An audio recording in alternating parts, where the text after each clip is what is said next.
conditional random fields on these paths to create link prediction.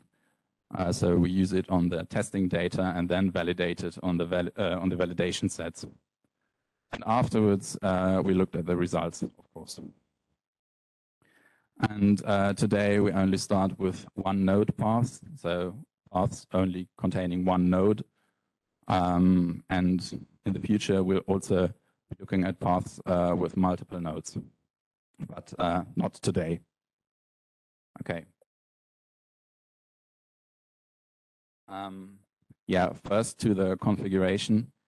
We wanted to be able to include multiple data sources and to have a generic schema for importing data. And this is why the idea is to create such an ini file. This is an extract from it. And there you can define your node, say patient, and then it has relations to other nodes, general study, usage, patient age, and patient weight, for example, with relation types. And also the node patient can have different attributes. It belongs to a class, has a usage, and so on and so forth.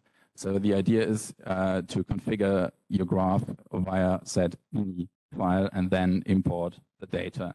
Yeah. So this is an example of one of the graphs we used. In the center, you can see the patient who has general studies, who then in turn, which then in turn have general series, and then again general images. And there are also other nodes surrounding the patient and its studies. And these modules are classified as either mandatory, conditional, or user optional, and we try to include one of each at least. Then you can see, or maybe you can't see, I hope you can see, some of the parts have a line saying node group equal to true. That just says that everything below is an own node belonging to, for example, CT image in the bottom right. So what you get is a lot of small triangles. For example, for CT image, you get a triangle between general image, CT image, and say image type or samples per pixel. Yeah. Then the next slide, please. Here you can see such a triangle. You've got the orange, the red, and the blue node, and yeah, the orange one has a manufacturer, and it's Philips, and it belongs to another node, 7645, and so on. So you have all these little triangles. So this was our idea of integrating data into the knowledge graph with a configurable environment. And then on the next slide, we will shortly walk our way to the conditional random fields. So we start with the Markov process in which you have states and transitions and possible actions. And then you can transition from one state to the next with your actions. And the choice of your action depends on the state you're in, of course. Say, for example, I don't know, the weather is rainy, so you don't go out, or the weather is sunny, so you do go out. And then from there, you can get to hidden Markov models. So the difference here is that the state is hidden, so we don't know in which state we are, but we have observations, and we know these observations. And from these observations, we want to determine our state and the transition to the next state. And we only look at Markov chains where the next state only depends on the current state. So this is what you can see with the Markov property. Yeah, and then on the next slide, we have the Markov random fields. So the nodes of the graph correspond to random variables that then can assume some states. And the idea is that if you have a graph there's not really one predecessor to each node, but all the neighbors can be considered. This is why we need the Markov cover containing for a node V containing all the nodes U that are in direct neighborhood. From there, we want to go to the conditional random fields on the next slide, please. They're a special case of the Markov random fields. And they belong to the field of supervised learning, so in terms of machine learning. And the idea is to compute or to determine the probability of a sequence Y conditioned by an observation X. And this is what you can see there. Z is just some normalization function. And F consists of the features of weights and features to be precise. And C are just the clicks in the graph. Okay, so what we wanted to do is extract the paths from the graph, and then we can use our conditional random fields for these paths. But first, we need to determine how do we want to evaluate our results afterwards. And that's on the next slide. We have the F1 score. So it's just precision and recall that are combined there. And you can see on the graphics, on the x-axis you have precision, on the y-axis you have recall, and depending on both, you have an F1 score going from 0 to 1. And the higher the score, the better your results. And now coming to the paths with labels on the next slide, please. So we need to import our graph into. We used Python, but of course you can use other languages as well. And then we need to transform these paths into named entity recognition compatible form. And the basic idea is to see these paths as sentences and the nodes as words. And then for each node of the path, which are highlighted in gray here, we have all the neighbors, which can be considered as labels, as well as features. So far to the idea, and that is our algorithm.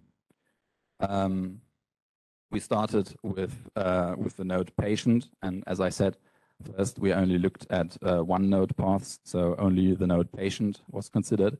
And then we also looked at image and date nodes. And we got their neighborhood via graph queries. And we stored them in lists of possible neighbors. And then, as you can't label a node with multiple labels, we had to decide on which label to use. And there we used some algorithms already existing in Neo4j, for example, common neighbors or preferential attachment, Adamic ADAR or total neighbors. So there is a variety of possible ways. And we also looked at an alphabetical order, just to make sure not to miss anything. But of course, there are a lot of other ways to look at the data and other algorithms to use to get a score on your labels. And so we used the label with the highest score in each time. And yeah, as I said, we split the data into training and validation data, and then for all the training data, we determine the labels depending on the features. For the features, we just used the metadata contained in our DICOM files. Yeah, and at the end, we used our results on the validation data and looked at the results. So on the next slide, we can see an exemplary output. On the left, you have your patient node. In the middle, you have the neighbor. So In this case, for example, it's by AAPM Lung CT challenge, the source node, and it had the highest score, and we used common neighbors here.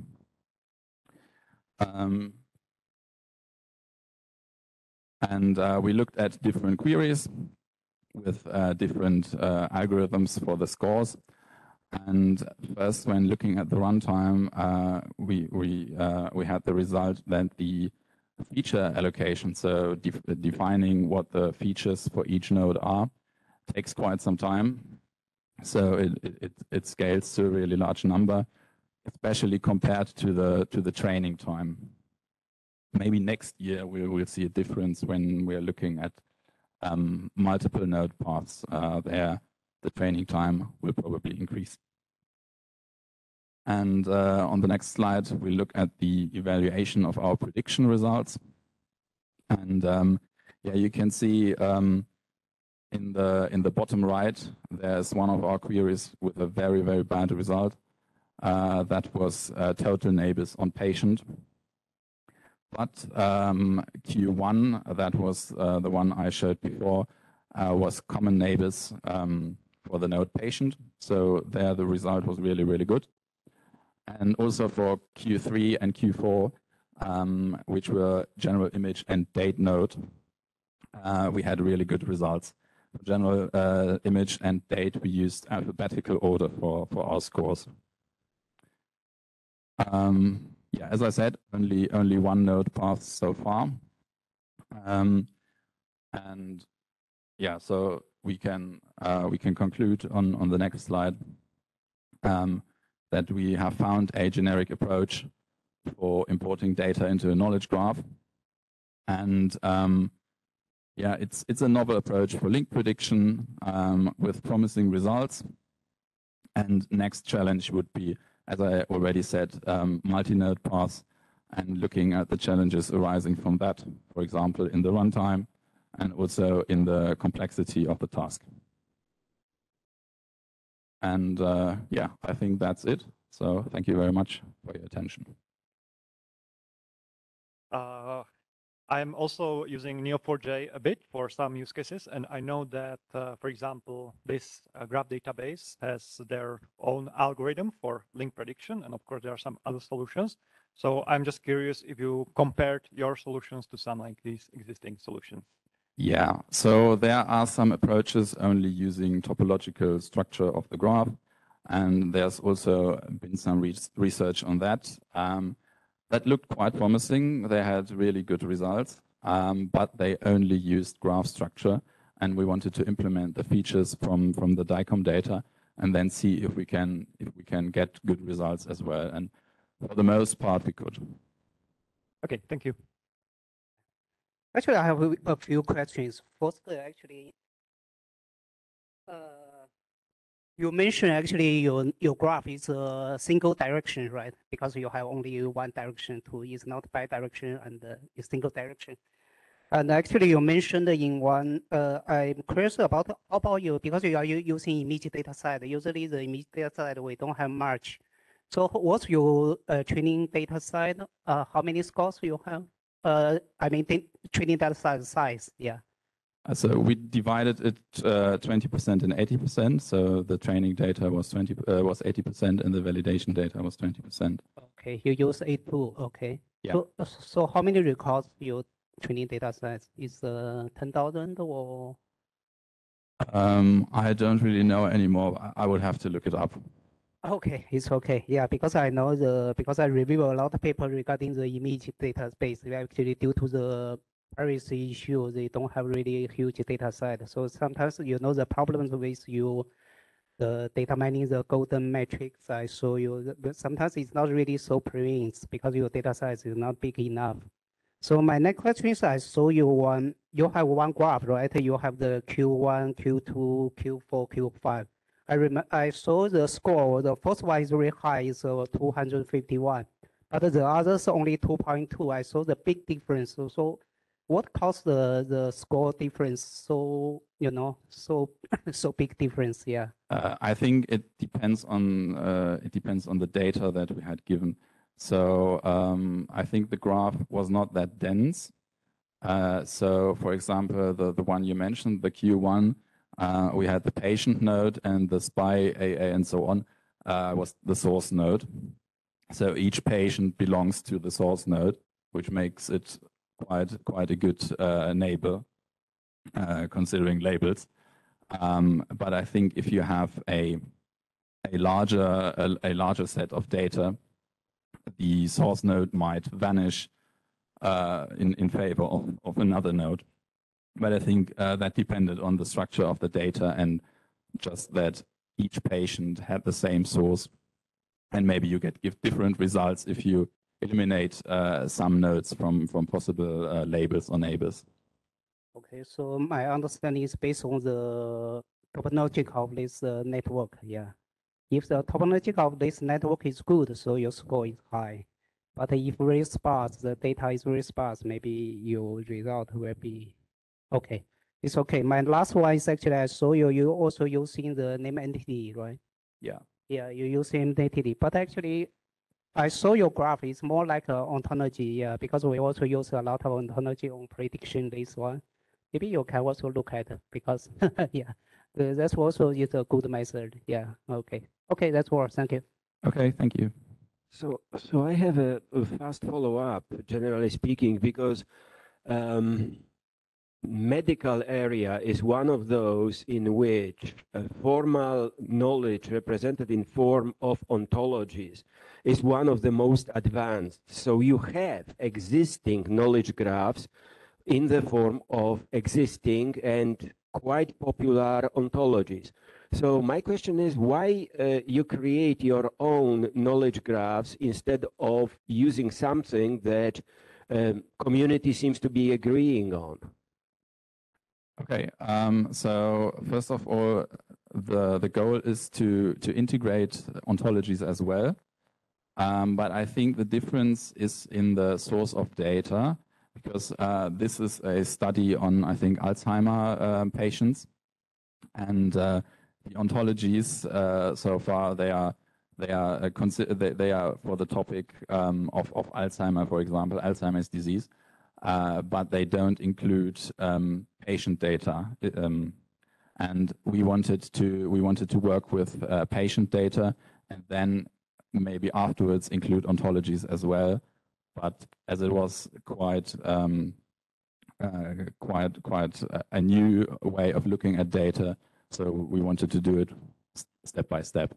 So the next step would actually be to integrate ontologies, for example, on Alzheimer's disease. And then redo the process and look at the results. Does that answer your question? Thank you. Okay, so before we close the session, I have one small follow-up question about how you split the data set. So you have nodes and links, and your goal is to present links. So when you split train and validation set, you have the same patients in both training and validation, or you have completely new patients in the validation set? Or the links are new ones? So we extract all the relevant paths from the graph. And then from these paths, we took 80% for our training and 20% for validation. So as we only have one node path, we didn't have patients which were both in the validation and in the training set. They were either in the training or in the validation set. Okay, thanks. Thank you.